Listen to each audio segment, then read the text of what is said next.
এই 10টা আঙুলে টেস্ট করার পরে ডাক্তার মুখের দিকে তাকিয়ে বলছে, আরে এমন তো মাইয়েতের হয় যে মাইয়েতের মেশিন অন হয় না, 10টা আঙুলে কমপক্ষে অন হওয়া দরকার ছিল, চলছেন কি করে? আল্লাহ শোনেন ডাক্তার সাহেব, বাঁচানোর মালিক কে? বাঁচানোর মালিক কে? জোরে বলেন, বাঁচানোর মালিক কে? আল্লাহ। সব কিছু দেখার পরে বললে তাহলে একটু মাইক্রো সার্জারি। আল্লাহ করুন। মাইক্রো সার্জারি হলো, 6 মাস ওষুধ খেয়ে বললে আসুন, পরে আপনার অপারেশন করে সব ঠিক করে দেবো। 6 মাস বাদে 5ই জানুয়ারি গিয়েছিলাম। আল্লাহর শকর আপনাদের বলছি, শুনে রেখে দেন। মাইক্রো সার্জারি করার জন্য যখন অপারেশন করার জন্য গেলাম, ডাক্তার দেখে অবাক, আপনার চেহারা এরকম কি করে হলো? এ তো রোগা শুকনো মরা মানুষের মতো ছিল, এরকম কি করে হলো? এখন তো দেখে আমার মনে হয় আমি অসুস্থ মানুষ মনে হচ্ছে আপনাদের। মেরে মহতম কসম খোদার করে বলছি, ডাক্তার সেদিন অবাক। আর আমাকে দেখার পরে আমি ওখান থেকে নারায়ণতে গেলাম। নারায়ণের যে হেড ডিপার্টমেন্ট আছে চেস্টের, তাকে দেখালাম।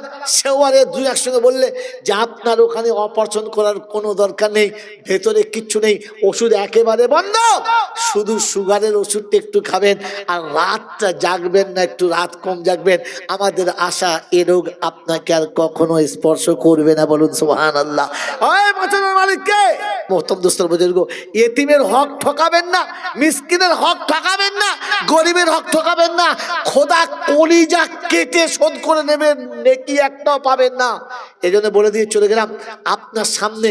2001 সালে বর্ধমান হসপিটাল থেকে আমি মরে গেছি বলে ট্রেজারে বার করে বাইরে শুয়ে দিয়েছে। আমার মা মাথার কাছে বসে দু করে কাঁদছে যে সন্তান আমার মরে গেল।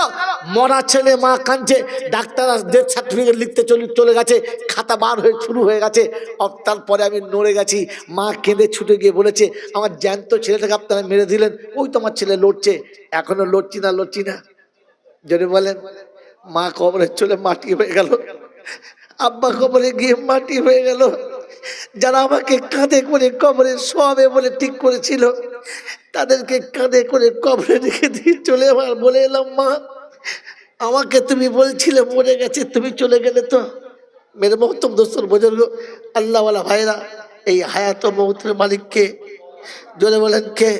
ওই আল্লাহকে শপথ দিয়ে বললাম, ভালোবাসলে আল্লাহকে তার রাসূলকে, যদি বিশ্বাস থাকে আখিরাতে, 1টা করে 1000 টাকা বলেছি, কজন হয়েছে? 4টে হয়েছে। আর একজন বন্ধু ওই আল্লাহকে বিশ্বাস করে, ওই রাসূলকে বিশ্বাস করে, ওই ঈমান ও দ্বীনকে বিশ্বাস করে। আল্লাহুম্মা আমিন। নারায়ে তাকবীর। জোরে বলেন নারায়ে তাকবীর, নারায়ে তাকবীর। মুখলিস ভাই বারমির চাপুরি আমার বন্ধু, বড় শখে একটা 1000 টাকা করে মাসে মাসে দেবে। আল্লাহ, ও পাবে কোথায়? ওর আছে কি?